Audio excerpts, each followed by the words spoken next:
सकाळी सकाळी घरून निघालो. निसर्गरम्य वातावरणात असं वाटत होतं की रस्ता मी एकट्यानेच घेतला. रस्त्यावर कोणीच नव्हतं. सरळ बोरी गाठली. बोरीमध्ये आल्यानंतर मग दिवसभरासाठी लागणारा आपला खुराक घेतला.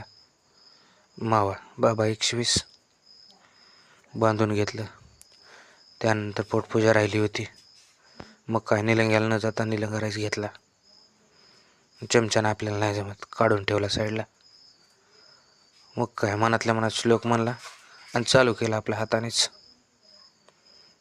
आणि हे झाल्याच्या नंतर चहा म्हणजे नशीब आहे. चहा घेतला. आलो JCBकडे आपल्या. इथं बघितलं दिसत नव्हती, इकडं सापडली हो का. मग काय नांगे उन्हाळ्या काचवर गेली. निघालो कामावर. त्याच्यानंतर दाखवत तुम्हाला काय काम केलं पुढच्या व्हिडिओमध्ये.